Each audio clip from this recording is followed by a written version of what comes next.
Wa khamisatun hasanatun jamilah.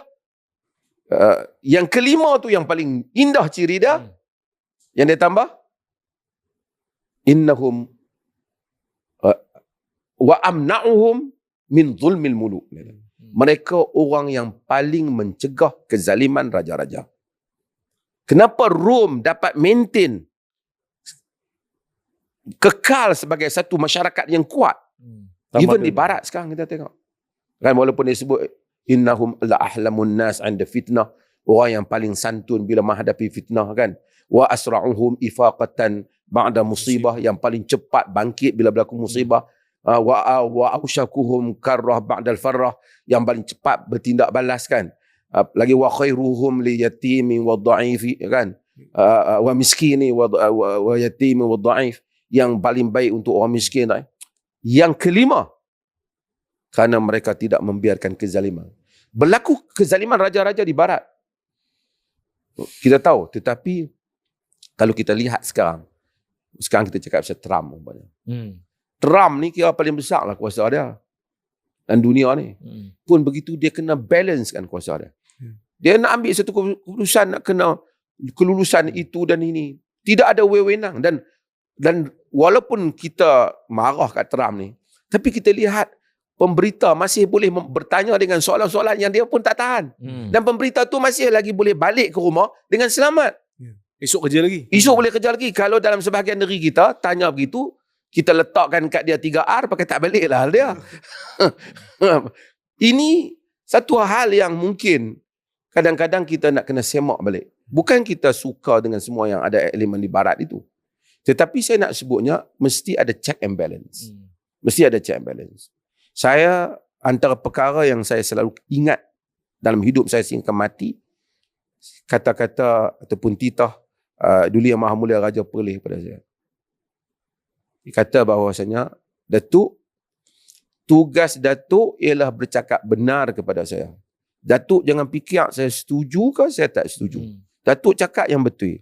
Saya setuju ke saya nak marah ke, itu antara saya dengan Allah Ta'ala. Tugas Datuk cakap yang benar saja. Dan saya ingat kataan itu. Dan itu membebaskan kita daripada menjadi begitu feudal. Bahawasanya cuma ada ruang kesopanannya. Ada cara tata bahasanya. Ada cara. Tapi kita dalam masyarakat Muslim ini tidak boleh membiarkan oleh kerana sama ada apa pemimpin. Kalau dia bercakap yang salah, mesti dikatakan salah. Sistem dalam negara ni umpamanya. Kita ada raja berperlembagaan. Maka constitutional monarch.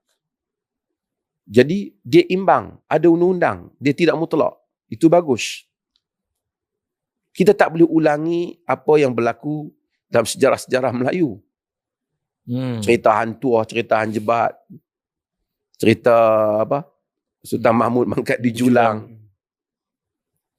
Kita tak boleh. Kerana sistem ini dia akan berterusan ataupun tidak bergantung kepada sikap dan pendekatan yang dibuat oleh pihak yang berada di istana itu sendiri.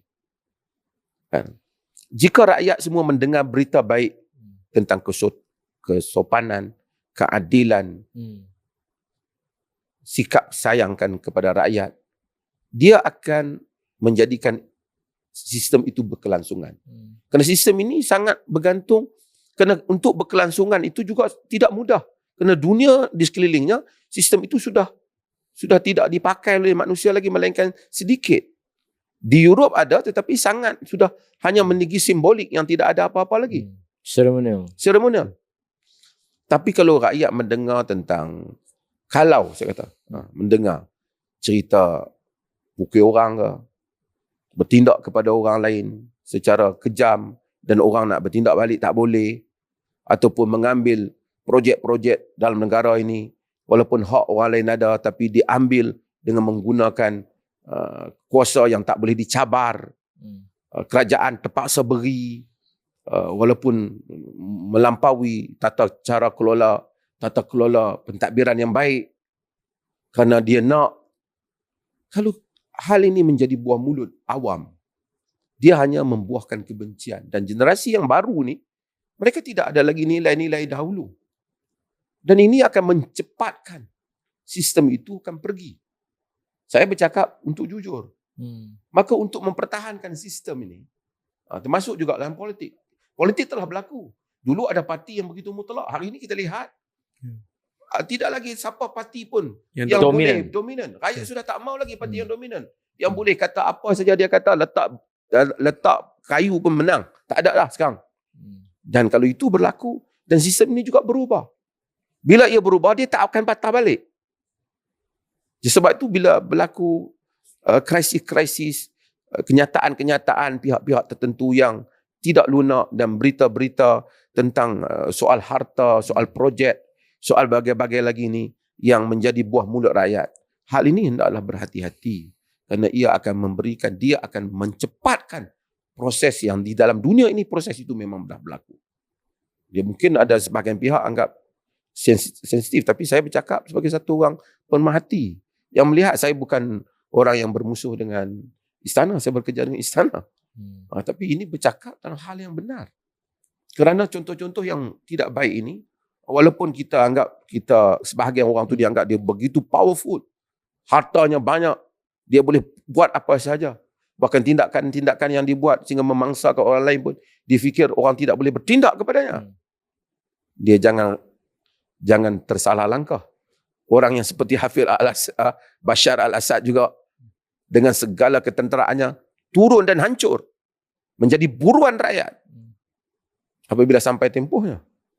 Dan sebab itu maka kita mesti kalimatul haq inda sultanin jair, kalimah yang benar mesti kita bagi tahu supaya negara ini terus berada pada keadaan yang aman, dan proses balancing yang ada ni di antara kuasa ni diteruskan tetapi dengan cara yang harmoni.